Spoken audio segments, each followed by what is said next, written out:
નમસ્કાર, ગુજરાત મિરર સાથે હું છું સેજલ બારોટ। એક નજર કરીએ આજના ટોપ 20 ન્યૂઝ પર। ગઈકાલ કરતા કોરોનાના 3 કેસ વધ્યા। રાજ્યમાં વધુ 12 કેસ પોઝિટિવ નોંધાયા। એક્ટિવ કેસની સંખ્યા 44 થઈ। અમદાવાદમાં નવા 6 કેસ સામે આવ્યા। 6 વર્ષના બાળકનું રહસ્યમય મોત। સુરતમાં બાળક પડી જતા પાપડીનું પેકેટ આપ્યું। ખાતા ખાતા સૂઈ ગયો ને અંતિમ શ્વાસ લીધા। માતાનું હૈયાફાટ રુદન। પેટમાં દુખાવા બાદ મોત। પાંડેસરમાં રહેતા 8 ધેરને સારવારમાં લઈ જતા રસ્તામાં જ ઢળી પડ્યા। 5 સંતાનોએ પિતાની છત્રછાયા ગુમાવી। એલપીજી ગેસની ટેન્કમાં દારૂની હેરાફેરી। ફિલ્મી ઢબે રાજસ્થાનથી સુરેન્દ્રનગર લઈ જવાતો દારૂ વડોદરા પીસીબીએ ઝડપી પાડ્યો। એકની ધરપકડ 3 વોન્ટેડ। આડેધડ લાઈક સબસ્ક્રાઇબ કરતા ચેતજો। ખાનગી કંપનીમાં એચઆરની નોકરી કરતા યુવકે યુટ્યુબના વિડીયોમાં લાઈક અને સબસ્ક્રાઇબ કર્યું। સાયબર ઠગોએ 8 લાખનો ચૂનો લગાવ્યો। ભાવનગરના વરતેજ પોલીસે હિલ પાર્ક ચોકડી પાસેથી ઇંગ્લિશ દારૂ ભરેલી કાર સાથે શખ્સ ઝડપ્યો।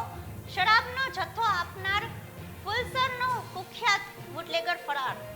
આવતીકાલે ગૃહમંત્રી અમિત શાહ કલોલમાં 33.5 કરોડના ખર્ચે નિર્માણ પામેલા તળાવનું કરશે લોકાર્પણ। સભા સંબોધી બપોરના 15 ફૂટ ઊંચી સરદાર પટેલની પ્રતિમાનું અનાવરણ કરશે। કલોલ બાર એસોસિએશન ચૂંટણીમાં મતગણતરી પૂર્ણ। 167 મત સાથે કૌશિક પટેલ પ્રમુખ તરીકે વિજેતા જાહેર કરાયા।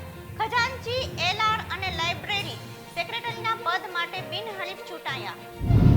બજરંગ બાદ હવે ગુંગા પહેલવાન પદ્મશ્રી પરત કરશે। પુનિયા અને સાક્ષી પ્રિયંકા ગાંધીને મળ્યા। બ્રિજભૂષણે કહ્યું કોંગ્રેસના ખોળામાં બેઠા। હિમાચલના લાહોલ સ્પીતિમાં થઈ 3 ઇંચ હિમવર્ષા। પ્રવાસીઓએ આઈસ સ્કેટિંગની મજા માણી। આજે 8 જિલ્લામાં હિમવર્ષાની આગાહી। જમ્મુના અખનૂરમાં એક આતંકવાદી ઠાર।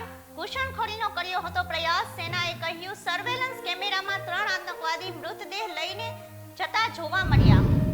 લોકસભા ચૂંટણી પહેલા કોંગ્રેસે મેનિફેસ્ટો કમિટી બનાવી। ચિદમ્બરમ અધ્યક્ષ હશે। પ્રિયંકા, થરૂર અને જિગ્નેશ મેવાણી 16 સભ્યોની કમિટીમાં સામેલ। 6 જાન્યુઆરીએ આદિત્ય L1ની નક્કી કરેલી જગ્યાએ પહોંચશે। ઇસરોના ચીફે કહ્યું લેગ્રેન્જ પોઈન્ટ ક્યારે પહોંચશે તે યોગ્ય સમયે જણાવીશું। એમપીમાં ટૂંક સમયમાં મંત્રીમંડળનો વિસ્તાર થશે। સીએમ ડોક્ટર મોહન યાદવ દિલ્હીમાં મોદી શાહને મળ્યા। કેન્દ્ર તરફથી 5,727 કરોડ રૂપિયા મળશે।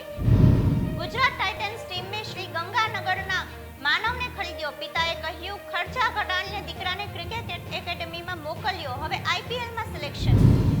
અમેરિકામાં ખાલિસ્તાનીઓએ હિન્દુ મંદિરમાં તોડફોડ કરી। મંદિરની દિવાલ પર ભારત વિરોધી સૂત્રો અને પીએમ મોદી વિશે અપશબ્દો પણ લખ્યા।